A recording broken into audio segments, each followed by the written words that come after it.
இங்க நம்ம ஆலங்குளம் ஜிஹெச் கேம்பஸ்ல தொடர்ந்து பல வருடங்களாவே எங்களுக்கு நாய்களோட தொந்தரவு, தெருநாய்களோட தொந்தரவு நிறைய இருக்கு. தெருநாய்கள் அது வருது, அதுக்கப்புறம் அது குட்டியும் போட்டு அதோட எண்ணிக்கையும் கூடிட்டே போகுது. ஹாஸ்பிட்டல் அப்படின்ற ஒரு பிரமிசஸ் வந்து கண்டிப்பா நோயாளிகளுக்கு ஒரு வைத்தியம் செய்யக்கூடிய இடமா இருக்கிறதுனால அதை சுத்தமா வச்சுக்க வேண்டியது எங்களோட கடமை, நம்மளுடைய சமுதாயத்தோட கடமையும் கூட. இந்த நாய்கள் வந்து வெளியில இருந்து ஃபுட் மெட்டீரியல்ஸ் பார்த்தீங்கன்னா, இறைச்சி கழிவுகளை கொண்டுட்டு வந்துருது.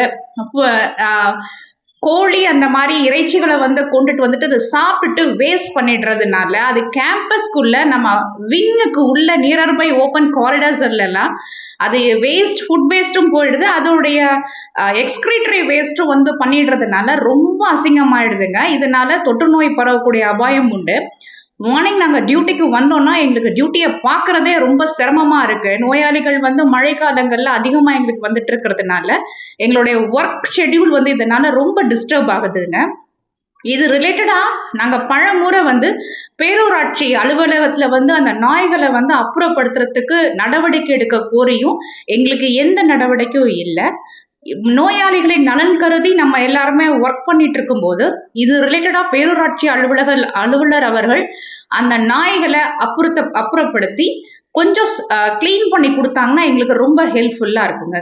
நன்றி.